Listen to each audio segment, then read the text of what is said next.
Next question हम देखते हैं, find moles and mass of ozone O3 occupying 1.12 litre at STP। तो basically हमारे पास में ओजोन गैस है, 1.12 इसका वॉल्यूम गिवन है और इसके मोल्स और मास हमको कैलकुलेट करने हैं। अब ध्यान से देखें, अगर यहाँ पर हम इसका वॉल्यूम हमें गिवन है STP पर, तो नंबर ऑफ मोल्स हम फाइंड कर सकते हैं volume of gas at STP divide by 22.4। तो यहाँ देख सकते हैं नंबर ऑफ मोल्स आ जाएंगे 1.12 divide by 22.4, that is 0.05 mole ozone O3। Next हम बात करते हैं मास ऑफ O3। तो मास ऑफ O3 हम फाइंड करने के लिए फॉर्मूला यूज कर सकते हैं, number of moles multiply by molar mass of O3। तो नंबर ऑफ मोल्स हमने अभी कैलकुलेट कर लिए हैं 0.05 मल्टीप्लाई बाय मोलर मास कितना हो जाएगा O3 का। ऑक्सीजन का मास होता है 16, लेकिन यहाँ पर 3 एटम्स हैं, तो 3 into 16 दैट इज 48। तो ultimately 0.05 multiply by 48, it will give 2.4 gram ozone. Next question is, calculate moles of a gas filled in 10 liter container at a pressure of 38 centimeter of mercury at 27 degree Celsius temperature. तो basically हमें यहाँ पे moles find करने हैं और हमें यहाँ पे वॉल्यूम गिवन है, प्रेशर गिवन है और टेम्परेचर गिवन है। तो हमें आइडियल गैस इक्वेशन पता है, PV इक्वल टू NRT। वहां पर अगर हम ध्यान से देखें तो नंबर ऑफ मोल्स निकाल सकते हैं NRT, PV equal to NRT से N is equal to PV upon RT करके हम फाइंड कर सकते हैं। लेकिन यहाँ पे प्रेशर अगर हम देखें तो सेंटीमीटर ऑफ मरकरी में गिवन है, 38 सेंटीमीटर ऑफ मरकरी। हम इसे ATM में चेंज करना चाहेंगे बिकॉज जो R की वैल्यू होती है 0.0821, that is in ATM litre पर मोल पर केल्विन। ठीक है, तो हम यहाँ पे सबसे पहले क्या करेंगे, 38 सेंटीमीटर ऑफ Hg को अगर हम 76 से डिवाइड कर देंगे तो हमें मिल जाएगा प्रेशर इन ATM। ऐसा इसलिए हुआ क्योंकि 1 ATM is equal to 76 centimetre of mercury. ठीक है, तो यहाँ पर प्रेशर हमें मिल गया 0.5 ATM, temperature 27 degree Celsius given है और 27 डिग्री सेल्सियस प्लस 273 हम ऐड करने के बाद में फाइनली आ जाएगा 300 केल्विन। टेम्परेचर हमेशा हमें केल्विन में यूज करना है because kelvin is the SI unit of temperature. Now we can use ideal gas equation, PV equal to NRT, N is equal to PV upon RT। Pressure is 0.5 ATM, volume is 10 litre. ध्यान से देखो यहाँ पर ATM और litre में मैंने लिखा है, pressure is in ATM, volume is in litre. इसीलिए यहाँ पर जो वैल्यू मैंने यूज की है R की, दैट इज 0.0821 ATM लीटर पर मोल पर केल्विन, मल्टीप्लाई बाय टेम्परेचर 300। इसको सॉल्व करेंगे तो हमें मिल जाएगा 0.20 mole of the gas. Is it clear to all of you? तो जिस यूनिट में हम प्रेशर और वॉल्यूम को रख रहे हैं उसी यूनिट हम R की वैल्यू भी यूज करेंगे।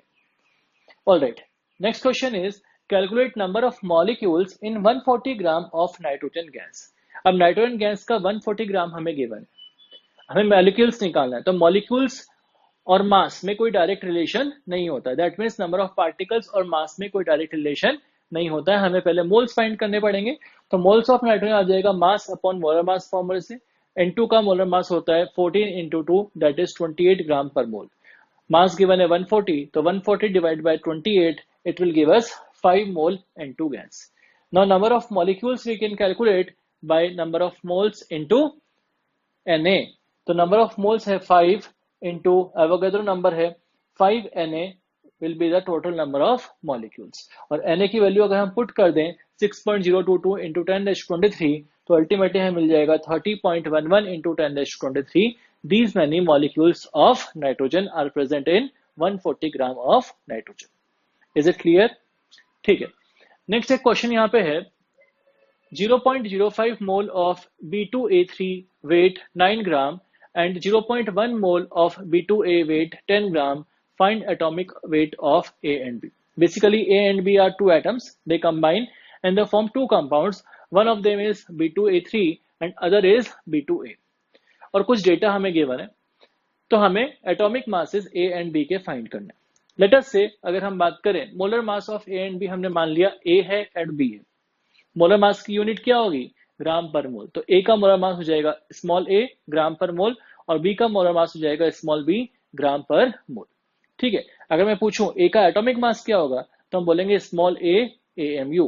B का एटॉमिक मास क्या होगा? Small b AMU। ठीक है, ठीक है, तो अब यहाँ पे हमें डेटा गिवन है 0.05 मोल ऑफ B2A3 का जो वेट है दैट इज 9 ग्राम। तो 0.05 मोल का वेट अगर 9 ग्राम है तो 1 मोल का वेट आ जाएगा 9 बाई 0.05, दैट इज 180 ग्राम। और 1 मोल का जो वेट होता है that is called molar mass. तो अल्टीमेटली मुझे मोलर मास मिल गया B2A3 का, विच इज 180 ग्राम। सिमिलरली मुझे पता है 0.1 मोल B2A का जो वेट है दैट इज 10 ग्राम। तो 1 मोल B2A का वेट हो जाएगा 10 बाय 0.1, दैट इज 100 ग्राम। तो अगेन मुझे मोलर मास मिल गया B2A का, विच इज 100 ग्राम। अब अगर मैं बात करूं मोलर मास ऑफ B2A3 मैंने कैलकुलेट कर लिया 180, और 180 कैसे आना चाहिए, 2 into molar mass of B plus 3 into molar mass of A. That means 2 into small b plus 3 into small a is equal to 180. Similarly, molar mass of B2A is 100, which can be obtained by 2 into small b plus 1 into small a, that is 2b plus a. Now these two equations can be solved and we can calculate the values of A and B. ठीक है, इन दोनों का अगर हम separate करेंगे 1 minus 2 करेंगे तो 180 minus 100 is 80, 2b से 2b कैंसिल हो जाएगा, 3a minus a is 2a, तो 80 is equal to 2a, a equal to 40। तो एटॉमिक वेट आ जाएगा a का 40 AMU। अगर मैं बात करूं मोलर मास a की तो आ जाएगा 40 ग्राम पर मोल। सिमिलरली अगर ये जो a की वैल्यू है a equal to 40, if I put it in equation number 1 तो हमें मिलेगा 180 is equal to 2b plus 3 into 40। तो 180 is equal to 2b plus 120, तो 2b आ जाएगा 180 minus 120, that is 60, and b is 30। तो atomic masses of A and B are 40 and 30 AMU। Is it clear to all of you? तो next हम बात करते हैं modified ideal gas equation की। तो अभी तक हमने ऑलरेडी देखा ideal gas equation is PV is equal to nRT। तो यहाँ पे मैंने क्या किया है, PV equal to nRT में N is number of moles, number of moles को मैं लिख दिया मास अपॉन मोलर मास, मास को W से रिप्रेजेंट किया है और मोलर मास को कैपिटल M से रिप्रेजेंट किया है। तो PV is equal to W by M into RT। M को मैं लेफ्ट साइड ले गया, वॉल्यूम को राइट साइड ले आया, तो PM is equal to W by V RT। तो यहाँ आ गया मास अपॉन वॉल्यूम, और मास अपॉन वॉल्यूम को मैंने D लिख दिया डेंसिटी। तो PM is equal to DRT is modified ideal gas equation. तो यहाँ पे हम देख सकते हैं density is proportional to molar mass, और molar mass is proportional to density अगर प्रेशर टेम्परेचर कांस्टेंट हो तो। ठीक है, क्योंकि R तो ऑलरेडी कांस्टेंट है। ऑलराइट, अब हम देखते हैं एक term vapour density. Vapour density का क्या मतलब होता है, तो वेपर डेंसिटी एक रेशियो है which is nothing but density of a gas divide by density of hydrogen gas. लेकिन हमें यहाँ पर एक बात ध्यान रखनी है कि डेंसिटी ऑफ ए गैस और density of hydrogen gas should be measured at the same conditions or identical conditions of temperature and pressure। तो अल्टीमेटली हम बोल सकते हैं it is a ratio of density of a gas and density of hydrogen at same conditions of temperature and pressure। Vapor density is density of gas upon density of hydrogen। ठीक है, इस फॉर्मूले को हम याद रखें। अब अगर हम देखें एक बात, density of hydrogen at STP is equal to 0.089 ग्राम पर लीटर। ऐसा क्यों है, पहली बात इसको हम याद रख लें। याद इसलिए रख लें क्योंकि कई बार क्वेश्चन में लेट अस से गिवन है density of a gas, let us से नाइट्रोजन इज गिवन इन ग्राम पर लीटर, हमें वेपर डेंसिटी पूछा है। ठीक है, तो अगर हमें डेंसिटी ऑफ हाइड्रोजन गैस पता है तो दोनों डेंसिटी को हम डिवाइड करके वेपर डेंसिटी फाइंड कर सकते हैं। हम इसको कैलकुलेट भी कर सकते हैं। हमको पता है उस फॉर्मूले में PM is equal to DRT, तो डेंसिटी आ जाएगा PM अपॉन RT। तो डेंसिटी ऑफ हाइड्रोजन आ जाएगा PM upon RT। Pressure is 1 because STP condition से। Molar mass of hydrogen is 2, R की value 0.0821 into temperature is 273 at STP। इसको solve करेंगे तो हमें मिल जाएगा 0.089 ग्राम पर लीटर। ठीक है, अब अगर ध्यान से देखें ये जो फॉर्मूला है vapour density is equal to density of a gas upon density of hydrogen. अब डेंसिटी को मैं लिख सकता हूं उस फॉर्मूले से PM बाय RT की फॉर्म में। तो PM upon RT of a gas divide by PM upon RT of hydrogen gas. अब same conditions of temperature and pressure पर न्यूमरेटर और डिनोमिनेटर से P, T and R cancel हो जाएंगे, तो हमें मिल जाएगा molar mass of a gas upon molar mass of hydrogen gas. और molar mass of a gas, molar mass of hydrogen gas को हम लिख सकते हैं 2, वेपर डेंसिटी आ जाएगा molar mass of a gas upon 2। या हम बोल सकते हैं molar mass of a gas is 2 into vapour density. अब यहाँ पर अगर एक बात देखें तो वेपर डेंसिटी जो है दैट इज यूनिटलेस क्वांटिटी। ऐसा इसलिए क्योंकि density of a gas upon density of hydrogen अगर हम रेशियो लेते हैं तो डेंसिटी की यूनिट जो होंगी वो कैंसिल हो जाएंगी। इतनी बातें समझ में आई सभी को? ठीक है, नेक्स्ट हम बात करते हैं स्पेसिफिक रिलेटिव डेंसिटी की। रिलेटिव डेंसिटी का मतलब होता है density of a gas A divide by density of a gas B. Ultimately it is a ratio of densities of two gases. तो यहां मैंने जो लिखा है expression, I can say that it is the ratio of density of a gas A with respect to density of a gas B. ठीक है, and also it is unitless.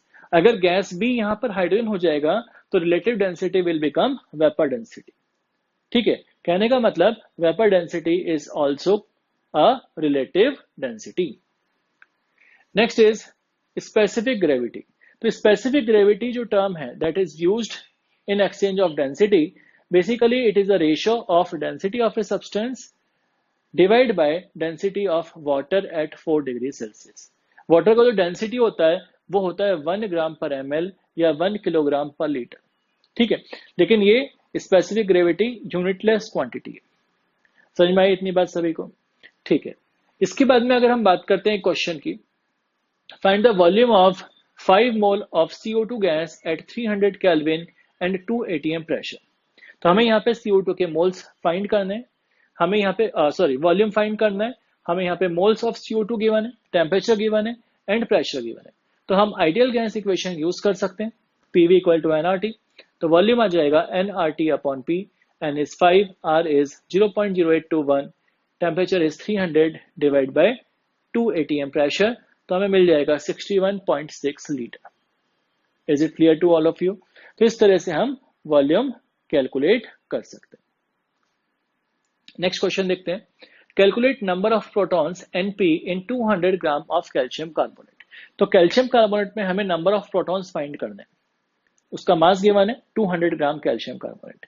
तो सबसे पहले अगर मुझे कैल्शियम कार्बोनेट में प्रोटॉन्स कैलकुलेट करने हैं तो कैल्शियम कार्बोनेट के मोल्स पता होने चाहिए। तो मोल्स के लिए मैं फॉर्मूला यूज करूंगा मास अपॉन मोलर मास, लेकिन मोलर मास कैल्शियम कार्बोनेट का मुझे कैलकुलेट करना होगा। तो कैल्शियम का मोलर मास होता है 40, कार्बन का 12, ऑक्सीजन का 16, लेकिन यहाँ पर 3 ऑक्सीजन है इसलिए 3 इंटू 16 हमें लेना पड़ेगा। तो टोटल यहाँ पर कैल्शियम कार्बोनेट का मोलर मास आ जाएगा 40 plus 12 plus 3 into 16 which is equal to 100 gram per mole. तो number of moles of calcium carbonate हम कैलकुलेट कर सकते हैं। Number of moles is given by mass upon molar mass, 200 upon 100 that is 2 moles. अब अगर मैं 1 calcium carbonate formula unit या 1 calcium carbonate molecule को कंसीडर करता हूं तो उसके अंदर कितने प्रोटॉन्स होंगे? कैल्शियम का एटॉमिक नंबर होता है 20, नंबर ऑफ प्रोटॉन्स जो होते हैं वो एटॉमिक नंबर के इक्वल होते हैं, तो कैल्शियम में प्रोटॉन्स हो जाएंगे 20। कार्बन का एटॉमिक नंबर होता है 6, number of protons carbon atom में हो जाएंगे 6। ऑक्सीजन का एटॉमिक नंबर होता है 8, तो number of protons in oxygen is 8, लेकिन यहाँ पर 3 ऑक्सीजन है तो टोटल यहाँ पर 3 इंटू 8 हमको लेना होगा। तो अगर मैं 1 मॉलिक्यूल कैल्शियम कार्बोनेट की बात करता हूँ या 1 फॉर्मूला यूनिट कैल्शियम कार्बोनेट की बात करूंगा तो उसमें मुझे टोटल प्रोटॉन्स मिलेंगे 20 plus 6 plus 3 into 8 that is 50 protons. अगर 1 मॉलिक्यूल में 50 प्रोटॉन्स हैं तो 1 मोल्स में होंगे 50 मोल प्रोटॉन्स, लेकिन मेरे पास में कितने मोल्स है कैल्शियम कार्बोनेट के? 2 मोल्स, तो 2 मोल कैल्शियम कार्बोनेट में होंगे 2 into 50 that is 100 mole protons. अब 100 मोल प्रोटॉन्स को मैं लिख सकता हूँ 100 into Na, these many protons, तो 100 into 6.022 into 10⁻23 it will give me 6.022 into 10⁻25 protons which are present in 200 gram of calcium carbonate. Is it clear to all of you? Next हम बात करते हैं परसेंटेज कंपोजिशन की। तो basically अगर हम बात करें कोई भी कंपाउंड में तो किसी भी कंपाउंड में हम देख सकते हैं 2 और more than 2 elements are present. तो उस पर्टिकुलर कंपाउंड में उन एलिमेंट्स का परसेंटेज कितना है उसको हम बोलते हैं परसेंटेज कंपोजिशन। तो बेसिकली अगर हम बात करें percentage of an atom in a molecule is equal to number of that atoms present in a molecule multiply by atomic weight divide by molecular mass of the compound into 100। ठीक है, एक example समझते हैं इसको हम। Let us से H2O water molecule की हम बात करते हैं, तो वाटर में 2 हाइड्रोजन के एटम्स होते हैं और 1 ऑक्सीजन का एटम होता है अगर हम 1 मॉलिक्यूल को कंसीडर करें। और मॉलिक्यूलर मास H2O का आ जाएगा 2 into 1 plus 1 into 16 that is 18 AMU। ध्यान दें मॉलिक्यूलर मास है इसलिए यूनिट क्या लिखा हुआ है AMU, यूनिट ग्राम नहीं आएगा, मैंने मोलर मास नहीं लिखा है। अगर मोलर मास लिखता तो यूनिट आया था 18 ग्राम पर मोल। अब परसेंटेज ऑफ हाइड्रोजन मुझे पता लगाना है, तो परसेंटेज ऑफ हाइड्रोजन मतलब टोटल हाइड्रोजन एटम का मास कितना है एक मॉलिक्यूल में। तो टोटल हाइड्रोजन एटम्स 2 हैं और एक एटम का मास होता है 1 AMU, तो 2 into 1 divide by molecular mass into 100। फॉर्मूले से भी देख सकते हैं 2 हाइड्रोजन के एटम्स हैं, एटॉमिक वेट है 1 divide by molecular mass into 100, it will give 11.11%। Similarly percentage oxygen मुझे फाइंड करना है, तो ऑक्सीजन का एक ही एटम है तो 1 into atomic mass of oxygen that is 16 divide by 18 into 100, it will give मी 88.89%। एक बात जरूर ध्यान दें, जितने भी एलिमेंट्स हैं इसके अंदर सबका परसेंटेज का एडिशन 100% होना चाहिए। कहने का मतलब 11.11 plus 88.89 this is equal to 100%। Similarly हम बात कर सकते हैं ग्लूकोज मॉलिक्यूल की। ग्लूकोज का जो मॉलिक्यूल है C6H12O6 is the formula of glucose. तो यहां पर अगर इसका मॉलिक्यूलर मास हम फाइंड करें तो 6 into mass of carbon plus 12 into mass of hydrogen plus 6 into mass of oxygen. तो टोटल मोलर मास इसका आ जाएगा या एटॉमिक मास या सॉरी टोटल मॉलिक्यूलर मास आ जाएगा 6 into 12 plus 12 into 1 plus 6 into 16 that is 180 AMU। ठीक है, अब परसेंटेज कार्बन हमें फाइंड करना है, तो कार्बन कितने हैं, कार्बन के 6 एटम है और एक एटम का मास होता है 12, तो 6 into 12 upon 180 into 100 it will give us 40% carbon. Similarly percentage hydrogen अगर हमें फाइंड करना है तो परसेंटेज हाइड्रोजन आ जाएगा 12 into 1 upon 180 into 100 which is equal to 6.67%। Similarly percentage oxygen हमें फाइंड करना है तो आ जाएगा 6 into 16 upon 180 into 100 which is equal to 53.3%। ठीक है, अगेन देख सकते हैं सारे एलिमेंट्स का परसेंटेज हमने फाइंड कर लिया। कार्बन हाइड्रोजन ऑक्सीजन के परसेंटेज को अगर हम ऐड करें 40 plus 6.67 plus 53.3% which is equal to 100%। कई बार हमारे पास में हाइड्रेटेड मॉलिक्यूल्स भी हो सकते हैं। For example oxalic acid dihydrate H2C2O4.2H2O, इसने हमें पूछा है परसेंटेज ऑफ वाटर मॉलिक्यूल कितना होगा। ठीक है, तो यहाँ पे मुझे मोलर मास गिवन है ऑक्सैलिक एसिड डाइहाइड्रेट का 126 ग्राम पर मोल और हम कैलकुलेट भी कर सकते हैं। ठीक है, अब परसेंटेज वाटर निकालना है तो एक मॉलिक्यूल में 2 मॉलिक्यूल्स वाटर के हैं, तो 1 मॉलिक्यूल डाइहाइड्रेट जो गिवन है ऑक्सैलिक एसिड डाइहाइड्रेट उसके 1 मॉलिक्यूल का मास हुआ 126 AMU और उसके अंदर 2 मॉलिक्यूल्स वाटर के हैं। 1 मॉलिक्यूल वाटर का मास होता है 18 AMU, तो 2 मॉलिक्यूल्स का कितना हो जाएगा 2 into 18 divide by molecular mass into 100, so it will be equal to 28.6%। इतनी बात सभी को समझ में आ गई। ठीक है, नेक्स्ट हम बात करते हैं एम्पिरिकल एंड मॉलिक्यूलर फॉर्मूले की। तो एम्पिरिकल फॉर्मूला क्या होता है, empirical formula is the simplest ratio of the number of atoms of different elements which are present in a molecule of a compound. तो बेसिकली जितने भी अलग अलग एलिमेंट्स हैं उनके नंबर्स का अगर मैं सिंपलेस्ट रेशियो ले लूं तो it will give me the empirical formula. और मॉलिक्यूलर फॉर्मूला क्या होता है, मॉलिक्यूलर फॉर्मूला मुझे बताता है कि उस पर्टिकुलर मॉलिक्यूल में कौन कौन से एटम्स हैं और उनके नंबर्स क्या क्या हैं। ठीक है, फॉर एग्जाम्पल लेट अस से कंपाउंड है मेरे पास में, मैंने एक टेबल बनाई है, next is column is molecular formula, next column is empirical formula. तो इथेन की अगर मैं बात करता हूं तो इथेन का मॉलिक्यूलर फॉर्मूला होता है C2H6। तो कार्बन और हाइड्रोजन का एटम्स कितने हैं इथेन में, 2 कार्बन के एटम्स हैं और 6 हाइड्रोजन के एटम्स हैं। तो सिंपलेस्ट रेशियो क्या हो गया 2:6 विच इज 1:3। तो यहां पर एम्पिरिकल फॉर्मूला हो जाएगा C1H3 या केवल CH3। सिमिलरली इथाइन की बात करें तो मॉलिक्यूलर फॉर्मूला होता है C2H2। कार्बन और हाइड्रोजन का रेशियो हुआ 2:2, सिंपलेस्ट रेशियो हो जाएगा 1:1, तो इसका एम्पिरिकल फॉर्मूला हो जाएगा C1H1 या only CH। Similarly benzene molecular formula होता है C6H6, 6:6 which is simplest is 1:1, तो CH इसका एम्पिरिकल फॉर्मूला हो जाएगा। ग्लूकोज C6H12O6 यहाँ पर कार्बन, हाइड्रोजन और ऑक्सीजन का जो रेशियो है दैट इज 6:12:6। सिंप्लीफाई करेंगे 1:2:1, तो C1H2O1 या CH2O is the empirical formula. अब एक रिलेशन हमको याद रखना पड़ेगा, एम्पेरिकल फॉर्मूला मास और मॉलिक्यूलर फॉर्मूला मास में क्या रिलेशनशिप होती है। पहली बात तो हमें पता होना चाहिए इसका मतलब क्या है। मॉलिक्यूलर फॉर्मूला मास का मतलब, मॉलिक्यूलर फॉर्मूले से जो हमने मास फाइंड किया है which is called molecular mass itself, that is called molecular formula mass। और अगर एम्पिरिकल फॉर्मूले से हम मास फाइंड करते हैं तो उसको बोलते हैं empirical formula mass. For example molecular formula mass of glucose, तो मॉलिक्यूलर फॉर्मूला ग्लूकोज का होता है C6H12O6। इसका मास कितना आएगा, 6 into mass of carbon plus 12 into mass of hydrogen plus 6 into mass of oxygen. Total अगर हम इसको करेंगे तो मिल जाएगा मुझे 180। Similarly empirical formula mass of glucose क्या होगा, तो ग्लूकोज के एम्पिरिकल फॉर्मूला होता है CH2O। तो यहाँ एक कार्बन एटम है, 2 हाइड्रोजन एटम है और एक ऑक्सीजन का एटम है, तो यहाँ पर इसका एम्पिरिकल फॉर्मूला मास हो जाएगा 1 into 12 plus 2 into 1 plus 1 into 16 which is 30।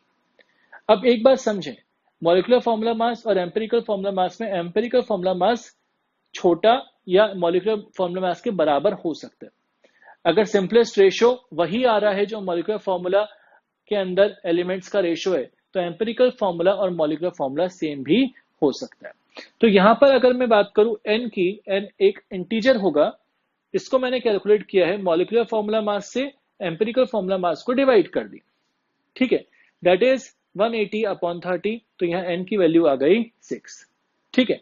अगर मैं मॉलिक्यूलर फॉर्मूला पता लगाना चाहूं तो it is equal to n times empirical formula, that means n is 6, तो 6 टाइम्स एम्पिरिकल फॉर्मूला कर दूंगा तो मुझे मॉलिक्यूलर फॉर्मूला मिल जाएगा। समझ में आ गई इतनी बात सभी को। फॉर एग्जांपल लेट अस से अगर CH4 है, मीथेन मॉलिक्यूल है, तो कार्बन का और हाइड्रोजन का रेशियो कितना है 1:4। इसको और ज्यादा सिंप्लीफाई नहीं कर सकते हैं, तो कार्बन और हाइड्रोजन का जो रेशियो यहाँ पर होगा एम्पिरिकल फॉर्मूले में भी सेम ही होगा 1:4। या मैं ऐसा बोल सकता हूँ मीथेन का मॉलिक्यूलर फॉर्मूला और एम्पिरिकल फॉर्मूला सेम ही होगा। समझ में आ गई इतनी बात सभी को।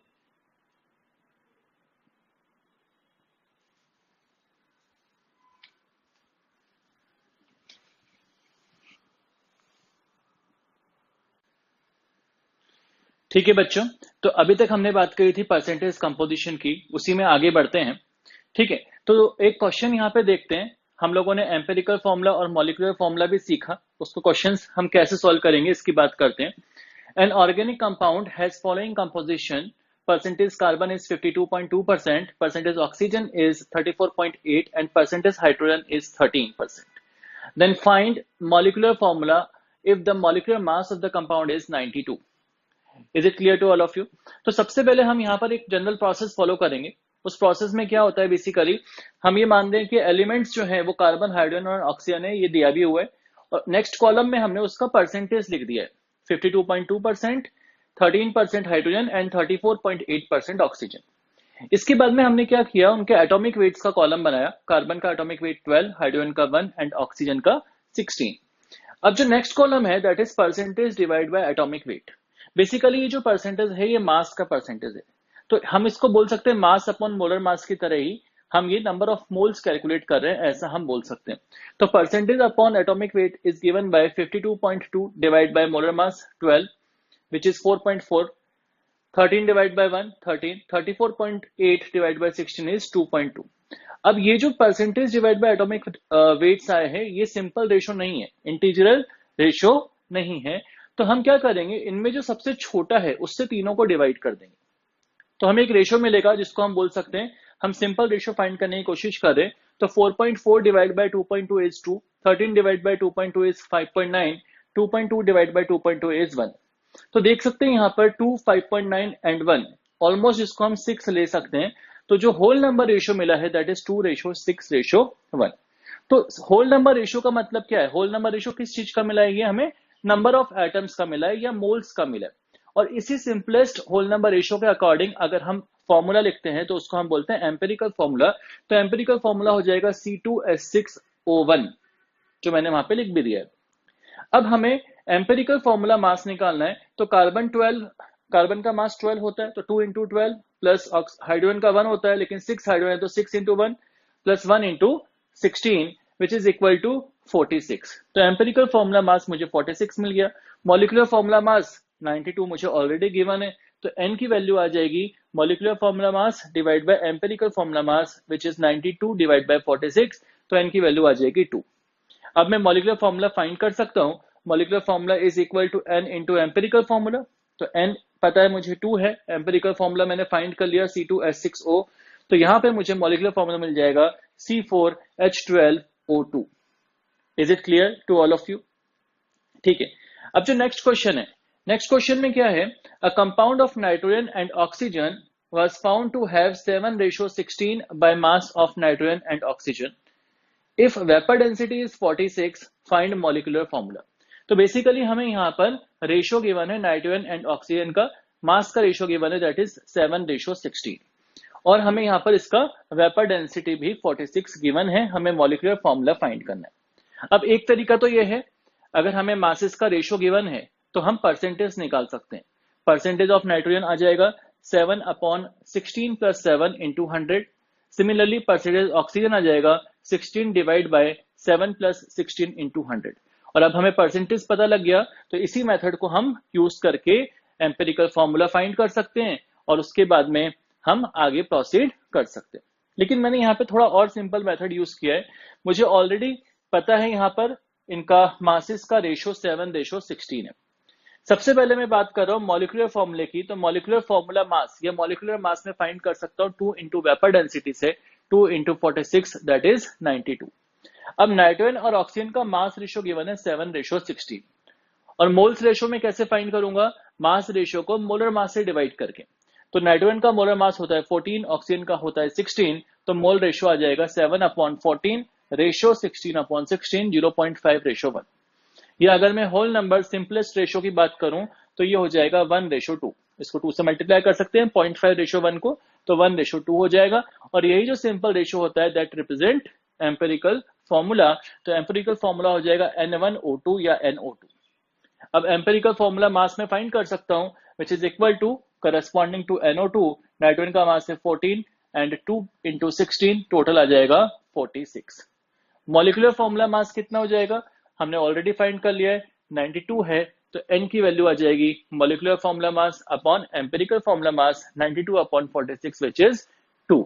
Now we can find molecular formula is n into empirical formula, तो 2 into NO2 which is equal to N2O4 is the molecular formula. इतनी बात आप लोगों को समझ में आ गई? ठीक है, एक और नेक्स्ट क्वेश्चन देखते हैं यहाँ पे। A compound of carbon, hydrogen and oxygen contain 40% carbon by mass and its empirical formula mass is 30 AMU. Find empirical formula. तो empirical formula mass given है, कार्बन का परसेंटेज गिवन है, और हमें एम्पेरिकल फॉर्मूला फाइंड करना है। ठीक है, तो लेट अस से मास ऑफ कार्बन इस एम्पेरिकल फॉर्मूले के अकॉर्डिंग हम फाइंड कर सकते हैं, क्योंकि कार्बन का परसेंटेज 40% गिवन है। तो कार्बन का मास कितना होगा, 40% of 30 is the empirical formula mass, तो 40/100 into 30 is equal to 12, तो 12 AMU is the mass of carbon which is present in the compound। ठीक है, अब हम अगर बात करें एम्पेरिकल फॉर्मूला, हमने मान लिया CXHYOZ है, तो एम्पेरिकल फॉर्मूला मास कितना आ जाएगा, X into mass of carbon plus Y into mass of hydrogen plus Z into mass of oxygen. तो हम लिख सकते हैं 12X plus 1Y plus 16Z, और ये वैल्यू कितनी है, 30 है। ठीक है, अब एक बार बताओ x की वैल्यू तो 1 होगी, क्यों 1 होगी, 1 इसलिए होगी क्योंकि मैंने देखा कार्बन का मास 12 AMU है। ठीक है, और यहाँ पे कार्बन का मास कितना है, 12x है ना, तो एम्पेरिकल फॉर्मूले में कार्बन का मास 12 है विच इज इक्वल टू 12x, तो x की वैल्यू आ जाएगी 1। तो x की वैल्यू अगर मैं इसमें 1 पुट कर दूंगा तो मुझे मिलेगा 12 plus y plus 16z is equal to 30, y plus 16z is equal to 18। अब हम यहाँ पर y और z की इंटीग्रल वैल्यूज को यूज करके हिट एंड ट्रायल मेथड से फाइंड करेंगे। तो अगर मैं y की वैल्यू 2 लेता हूं और z की वैल्यू 1 लेता हूं, तो देख सकते हैं left hand side is equal to right hand side, y1 हो जाएगा, y2 हो जाएगा और z1 हो जाएगा, तो 2 प्लस 16 इंटू 1 कितना हो जाएगा, 18 हो जाएगा। तो इस तरह से y2 हो गया और z1 हो गया, दैट मीन्स इसका एम्पेरिकल फॉर्मूला हम लिख सकते हैं C1H2O1, या CH2O। इतनी बात समझ में आई सभी को? ठीक है, तो अभी तक हमने बातें कर ली हैं परसेंटेज कंपोजिशन की, एम्पिरिकल फॉर्मूला की, और उसके पहले हमने मोल्स को मॉलिक्यूल्स में कैसे चेंज करेंगे या पार्टिकल्स में कैसे चेंज करेंगे, मास और वॉल्यूम का रिलेशन देखा हमने। तो अपनी मॉड्यूल में से हम लोग बिगिनर्स बॉक्स 1, 2 एंड 3 कर लें, और इसके अलावा हम एक्सरसाइज नंबर 1 में से भी जो टॉपिक बेस्ड क्वेश्चंस वहां पर गिवन है उनमें से हम मोल्स के questions, empirical formula, percentage composition के क्वेश्चंस भी अब कर सकते हैं। Is it clear to all of you? Next हम बात करते हैं स्टोइकियोमेट्री की। तो स्टोइकियोमेट्री का मतलब है मेजरमेंट यूजिंग स्टोइकियोमेट्रिक कोएफिशिएंट्स। ठीक है, थोड़ा और डिटेल में हम देखेंगे। बेसिकली यहां पर हम क्या कर सकते हैं, हमें अगर कोई केमिकल इक्वेशन गिवन है और वो बैलेंस्ड फॉर्म में गिवन है, तो उसको यूज करके हम अमाउंट्स का कैलकुलेशन कर सकते हैं कि कितना अमाउंट रिएक्टेंट का यूज हुआ होगा, कितना अमाउंट प्रोडक्ट का फॉर्म किया हुआ होगा। ठीक है, तो बेसिकली सबसे पहले ये समझना बहुत जरूरी है कि जो केमिकल इक्वेशन है उससे हमें क्या क्या इंफॉर्मेशन मिलती है। ऑलराइट, तो मैंने एक यहाँ पे केमिकल इक्वेशन लिखी है। It is the combustion reaction of methane, CH4 + 2O2 gives CO2 and H2O। तो बेसिकली अगर मैं यहाँ पे देखूं तो मैंने इनको कॉफिशिएंट्स लगा के बैलेंस किया हुआ है। CH4 के आगे कुछ नहीं लिखा है, मतलब उसका कॉफिशिएंट 1 है, ऑक्सीजन का कॉफिशिएंट 2 है, CO2 का 1 है एंड वाटर का 2 है। ठीक है, तो इसको मैं कैसे अंडरस्टैंड करूंगा, इससे मुझे मोल की क्या इंफॉर्मेशन मिलती है। अगर ये केमिकल रिएक्शन गिवन है तो मैं बोल सकता हूँ 1 मोल मीथेन का रिएक्ट करता है 2 मोल ऑक्सीजन के साथ में, या 1 मोल मीथेन का कंज्यूम होता है या यूज होता है विद 2 मोल्स ऑफ ऑक्सीजन, और ऐसा होने पर मुझे 1 मोल कार्बन डाइऑक्साइड का मिलता है और 2 मोल वाटर के मिलते हैं। Is it clear to all of you? तो मोल्स का इंफॉर्मेशन हम ऐसे ऑब्टेन कर सकते हैं। मास का इंफॉर्मेशन भी हम फाइंड कर सकते हैं। मास हमें पता है, मास का फॉर्मूला क्या है, मोल्स इंटू मोलर मास। तो अगर मैं बोलूं 1 मोल मीथेन का मास कितना हो जाएगा, 1 into 16, that is 16 gram methane. Similarly 2 mole O2, इसका मास हो जाएगा 2 into 32, that is 64 gram O2। It will give me 1 into 44, that is 44 gram carbon dioxide and 2 into 18, that is 36 gram water vapour. तो ultimately मैं बोल सकता हूं 16 ग्राम methane अगर completely react करती है 64 ग्राम ऑक्सीजन के साथ में, तो मुझे 44 ग्राम कार्बन डाइऑक्साइड मिलेगा और 36 ग्राम जो है वो वाटर वेपर मिल जाएगी। एक बात और देख सकते हैं, total mass 44 + 36 is equal to 16 + 64। तो हम ऐसा बोल सकते हैं कि कोई भी बैलेंस्ड केमिकल रिएक्शन अगर होती है तो उसमें जो मास है वो कंजर्व रहता है। केमिकल रिएक्शंस में मासेस कंजर्व रहते हैं, लेकिन अगर हम बात करें न्यूक्लियर रिएक्शंस तो वहां मास जो है एनर्जी में चेंज होता है अकॉर्डिंग टू E = mc²। तो वहां पर मास प्लस एनर्जी दोनों मिलकर के कंजर्व होते हैं, अकेला मास कंजर्व नहीं होता, लेकिन केमिकल रिएक्शन में मास इज कंजर्व। ठीक है, नेक्स्ट हम अगर मॉलिक्यूल की बात करें तो मॉलिक्यूल के बेसिस पर भी हम बोल सकते हैं, जो रेशियो मोल्स का होता है वही मॉलिक्यूल्स का होता है। तो 1 molecule of methane reacts with 2 molecules of oxygen and they will form 1 molecule of carbon dioxide and 2 molecules of water vapor. Similarly, हम वॉल्यूम का रिलेशन भी लिख सकते हैं। ठीक है, तो वॉल्यूम का जो रिलेशन है वो गैसियस के लिए हम लिखेंगे, और यहाँ इस रिएक्शन में सारे ही गैसियस सब्सटेंसेस या तो यूज हुए हैं या फॉर्म हुए। अगर किसी रिएक्शन में सॉलिड या लिक्विड सब्सटेंसेस हैं तो वहां वॉल्यूम की बात हम नहीं करेंगे, हम वॉल्यूम की बात केवल गैसेस के केस में ही करते हैं। तो अगर हम वॉल्यूम की बात करें तो हम बोल सकते हैं 1 liter methane will react with 2 liter of oxygen and it will form 1 liter of carbon dioxide and 2 liter of water vapor। ठीक है, कहने का मतलब ये हुआ अगर इसका x लीटर यूज होगा तो इसका 2x होगा, इसका 1x बनेगा और इसका 2x बनेगा। इसका मतलब ये हुआ कि मैं यहां पर इस रिएक्शन को देख करके एक रिलेशन लिख सकता हूं using its moles and the stoichiometric coefficient.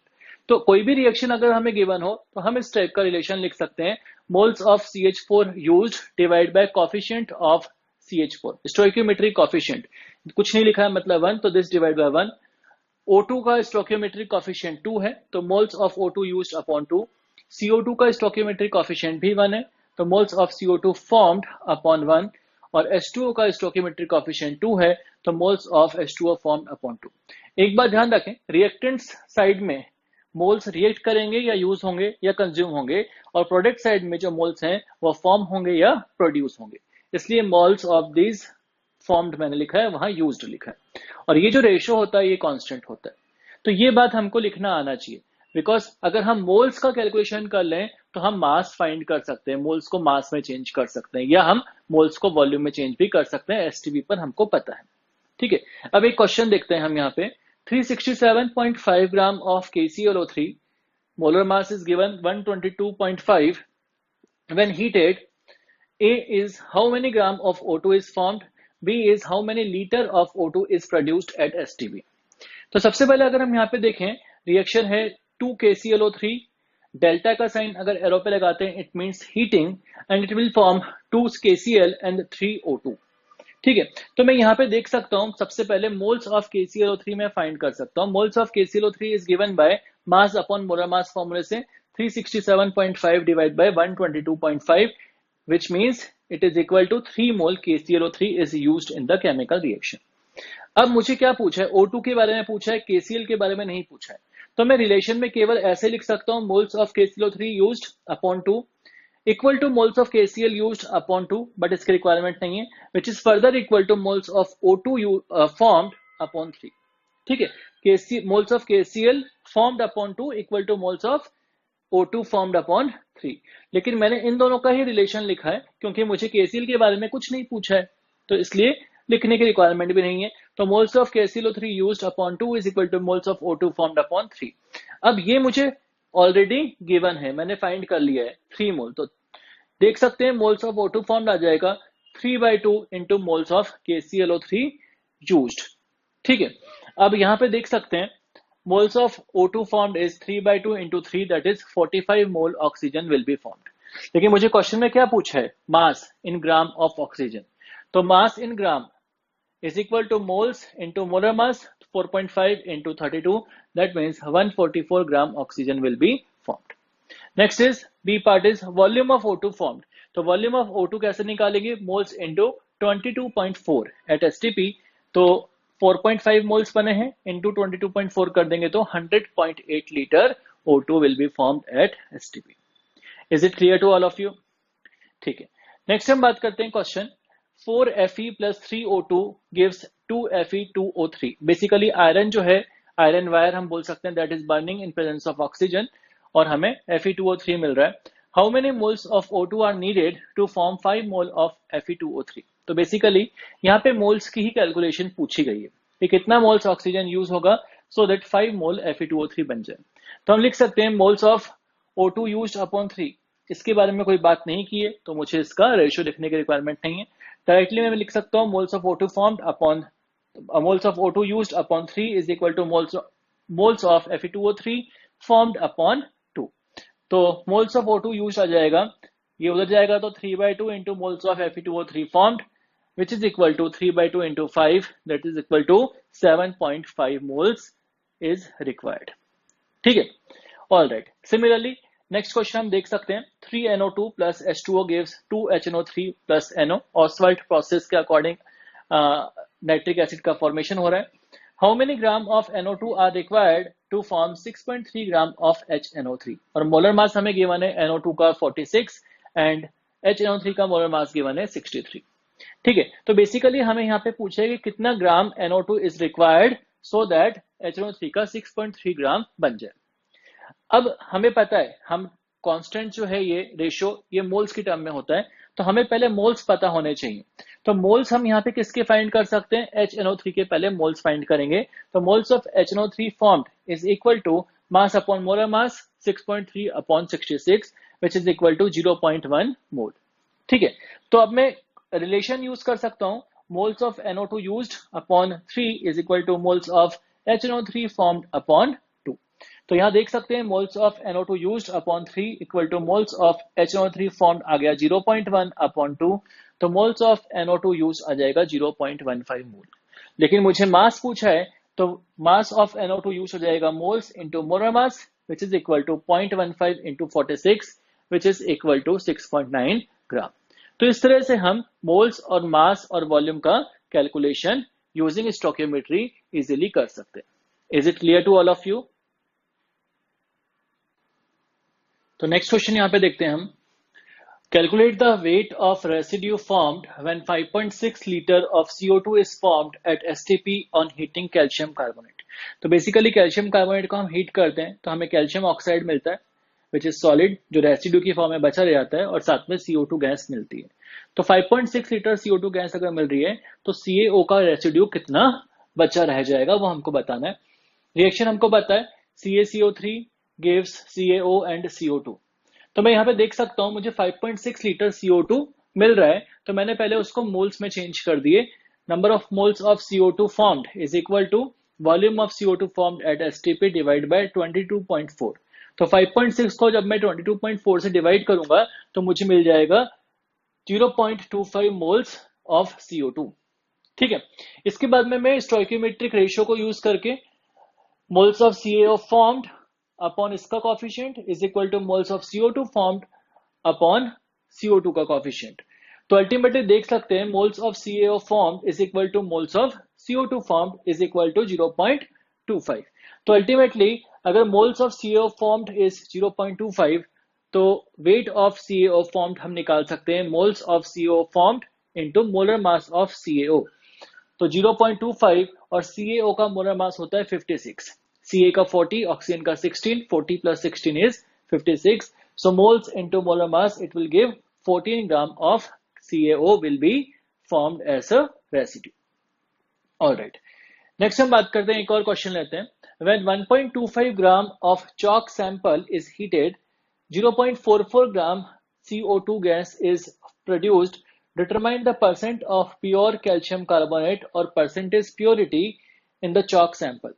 तो बेसिकली जो चॉक सैंपल होता है उसमें कैल्शियम कार्बोनेट के अलावा कुछ सिलिका या एडिशनल इम्प्योरिटीज भी प्रेजेंट होती है। ठीक है, लेकिन जब CO2 मिली हमें यहाँ पे CO2 गैस कितनी मिली 0.44 ग्राम। ठीक है, तो वो प्योर कैल्शियम कार्बोनेट से मिली होगी, सिलिका से नहीं मिली होगी या सैंड पार्टिकल डस्ट पार्टिकल से नहीं मिली होगी। तो अल्टीमेटली हम बोल सकते हैं हमें रिएक्शन पता है CaCO3 gives CaO and CO2। तो पहले मैं ये देख सकता हूं कि CO2 जो मुझे मिली है वो कितने CO3 के मास से मिली है। ठीक है, तो अल्टीमेटली हम देख सकते हैं इम्प्योर सैंपल का जो मास है दैट इज 1.25 ग्राम और मुझे CO2 गैस कितनी मिल रही है 0.44 ग्राम। तो मैंने पहले moles of CO2 formed find किया मास अपॉन मोलर मास से। CO2 का मोलर मास होता है 44, तो 0.44 is the mass divided by molar mass, 0.01 mole is formed. Now I can use moles of CaCO3 used upon 1 equal to moles of CO2 formed upon 1. Stoichiometric relationship में use कर सकता हूं, लेकिन ये जो मोल्स है CaCO3 यूज के, ये प्योर CaCO3 कितना यूज हुआ वो मैं यहां से फाइंड कर सकता हूं। तो मोल्स ऑफ CaCO3 यूज्ड जो होंगे this is equal to moles of CO2 formed which is equal to 0.01 mole. तो जो प्योर कैल्शियम कार्बोनेट था उसका 0.01 मोल यूज हुआ या रिएक्ट किया, तो प्योर कैल्शियम कार्बोनेट का जो वेट है वो कितना हो जाएगा मोल्स इंटू मोलर मास। मोल्स कितना है 0.01, मोलर मास कैल्शियम कार्बोनेट का होता है 100। तो अल्टीमेटली मैं बोल सकता हूं 0.01 into 100 that means pure calcium carbonate heat करने के बाद में 0.44 ग्राम CO2 देगा। वो प्योर कैल्शियम कार्बोनेट कितना हुआ होगा 1 ग्राम कैल्शियम कार्बोनेट यूज हुआ होगा, लेकिन सैंपल का वेट कितना था 1.25। 0.25 gram is additional weight due to impurities. तो अल्टीमेटली परसेंटेज प्योरिटी हम कैलकुलेट कर सकते हैं weight of pure CaCO3 divide by weight of impure sample, या हम बोल सकते हैं वेट ऑफ इम्प्योर इंटू 100। तो अल्टीमेटली मिल जाएगा 1 अपॉन 1.25 इंटू 100 दैट इज 80%। तो percentage purity is equal to 80। ठीक है, सिमिलरली एक और क्वेश्चन देखते हैं। Calculate the amount of 80% pure NaOH sample required to react completely with 21.3 gram chlorine in hot condition. तो बेसिकली हमें रिएक्शन यहाँ पे गिवन है NaOH reacts with Cl2 to give NaCl, NaClO3 and water. Disproportionation reaction है ये। तो इस case में क्या हुआ कि 6 NaOH reacts with 3 Cl2। अब यहाँ पे देखें मुझे क्लोरीन का मास गिवन है 21.3 ग्राम। तो मैं इसके पहले मोल्स फाइंड कर सकता हूँ मास अपॉन मोलर मास। Cl2 का मोलर मास हो जाएगा 2 into 35.5 दैट इज 71। तो 21.3 divide by 71 it will give me 0.3 mole. ठीक है, I can use the relation moles of NaOH used upon इसका coefficient equal to moles of Cl2 used upon Cl2 का coefficient. तो यहां से मैं देख सकता हूं moles of pure NaOH used find कर सकते हैं 6/3 into moles of Cl2 used 6/3 into 0.3 that is 0.6 मोल। तो NaOH का जो मोल्स यूज हुआ दैट इज 0.6 मोल, तो NaOH का मास कितना यूज हुआ होगा? तो weight of NaOH used is moles into molar mass of NaOH that is equal to 0.6 into 40। NaOH का molar mass 40 होता है, 23 plus 16 plus 1 that is 40। So यहाँ पे मैं देख सकता हूँ 0.6 into 40 is 24 ग्राम, तो 24 ग्राम NaOH will be used। लेकिन अगर हम ध्यान से देखें हमें क्या फाइंड करना है? हमें फाइंड करना है अमाउंट ऑफ 80% प्योर NaOH, मतलब सैंपल का वेट हमें फाइंड करना है विच इज 80%। तो हम यूज कर सकते हैं weight of NaOH pure upon weight of sample into 100 and this percentage is given 80%। तो प्योर NaOH कितना यूज हुआ है? 24 upon weight of impure sample into 100 is equal to 80। तो यहां से हमें मिल जाएगा weight of sample is 24 upon 80 into 100 that is 30 gram. इतनी बात क्लियर है सभी लोगों को? All right.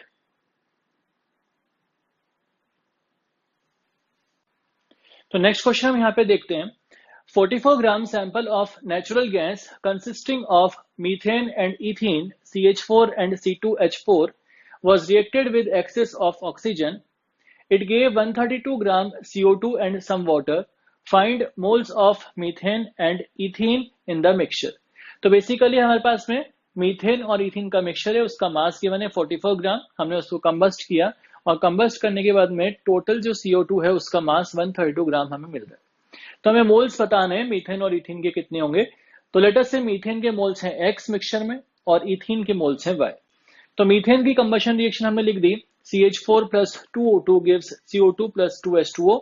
सिमिलरली हम इथिन की कंबशन रिएक्शन भी लिख सकते हैं, C2H4 plus 3O2 gives 2CO2 plus 2H2। अगर मैं फर्स्ट वाली इक्वेशन में देखूं तो वहां पर X मोल मीथेन के यूज हुए, ठीक है। तो CO2 कितना बनेगा फर्स्ट रिएक्शन से? हमारे पास में स्टोइकियोमेट्रिक रेशियो पता है, moles of CH4 used upon 1 equal to moles of CO2 formed upon 1। तो देख सकते हैं जितना मोल CH4 कंबस्ट होगा उतना ही मोल CO2 बनेगा। तो अल्टीमेटली मैं बोल सकता हूं कि X मोल CH4 से CO2 भी कितना बनेगा? X मोल बनेगा। ये इसको देखने का एक और भी तरीका है, हम देख सकते हैं इसका 1 मोल है, CH4 के आगे 1 लिखा है, CO2 के आगे 1 लिखा है, तो 1 मोल CH4 जब यूज होता है तो 1 मोल CO2 बनता है। तो X मोल CH4 यूज होगा तो कितना मोल CO2 बनेगा? वो भी X मोल ही बनेगा। तो moles of CO2 formed will be X mole. Similarly second equation से हम देख सकते हैं, अगर 1 मोल C2H4 कंबस्ट कर रहा है तो 2 मोल CO2 बन रहा है, तो Y मोल C2H4 से 2Y मोल CO2 बन जाएगा। तो मैंने ये लिखा है moles of CO2 formed from 2 is 2Y moles. Total moles of CO2 formed कितना आ जाएगा? X plus 2Y। ये टोटल मोल्स CO2 हमें मिलेगा। और हमें मास गिवन है CO2 का, तो वहां से भी हम CO2 कितना बना उसके मोल्स निकाल सकते हैं, mass upon molar mass 132 upon 44। This moles of CO2 will be obtain. So ये जो नंबर है X plus 2Y total moles this is equal to 3 mass upon molar mass, X plus 2Y is equal to 3। ये equation number 1 हमने लिख दिया। Next हम देखते हैं सैंपल का मास कितना था? 44 ग्राम। तो सैंपल में क्या था? X mole methane and Y mole ethene. तो X मोल मीथेन का मास कितना हो जाएगा? X into 16। Y मोल इथीन का मास कितना हो जाएगा? Y इंटू इथीन का मोलर मास। टोटल मास कितना हो गया? 16X plus 28Y। ये टोटल मास कितना होगा सैंपल का? 44 ग्राम हो जाएगा। इसको इक्वेशन नंबर 2 हमने लिख दिया। अब इन दोनों को अगर हम सॉल्व करेंगे 1 एंड 2 इक्वेशन, तो हम देख सकते हैं X हमको 1 मिलेगा और Y भी 1 मिलेगा। ठीक है, फर्स्ट वाली इक्वेशन से X निकाल दो, X is equal to 3 minus 2Y, और उसको सेकेंड वाली इक्वेशन में पुट कर दो और हम उसके बाद में Y कैलकुलेट कर सकते हैं, और Y आ जाएगा तो हम X भी कैलकुलेट कर सकते हैं। तो सॉल्व करके देखोगे अगर, तो हमें X की वैल्यू 1 मिलती है, Y की वैल्यू भी 1 मिलती है। इसका मतलब उस मिक्सचर में moles of methane is 1, moles of C2H4 that is ethene is also 1. Is it clear to all of you? ठीक है, एक और क्वेश्चन हम लोग यहाँ पे देखते हैं। 10 ml of hydrocarbon on combustion with 40 ml of oxygen gave 30 ml CO2. Find the molecular formula of hydrocarbon. तो बेसिकली हमें हाइड्रोकार्बन नहीं पता है. लेट अस से हाइड्रोकार्बन इज CXHY और इसका कंबशन हो रहा है, तो CXHY plus X plus Y by 4 O2 gives X CO2 and Y by 2 H2O. ये जो इक्वेशन है ये मैंने बैलेंस करी है X एंड Y की टर्म्स में. ये बैलेंस इक्वेशन हम याद रखें. कभी भी कंबशन रिएक्शन आती है तो जनरल रिएक्शन जो कंबशन की होती है हाइड्रोकार्बन के लिए वो ये वाली होती है. इसको हम लर्न कर सकते हैं.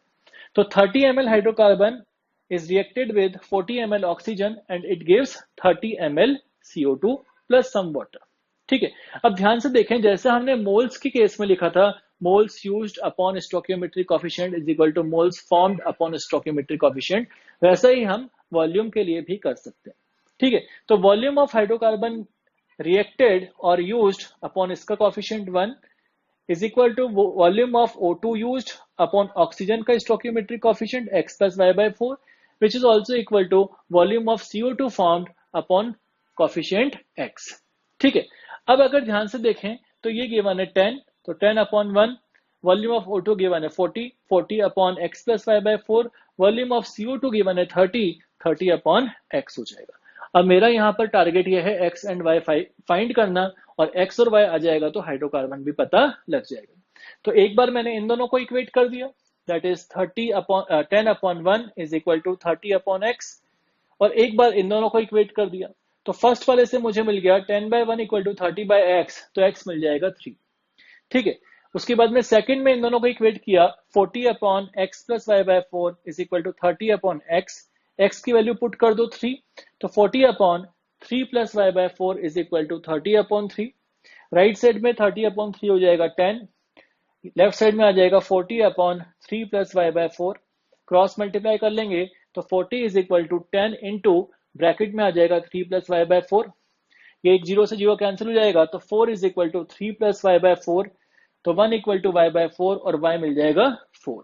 तो अल्टीमेटली देख सकते हैं X की वैल्यू 3 आ गई है और Y की वैल्यू 4 आ गई है, तो हाइड्रोकार्बन हो जाएगा C3 एंड HY. इस तरह से हम हाइड्रोकार्बन का फॉर्मूला कैलकुलेट कर सकते हैं.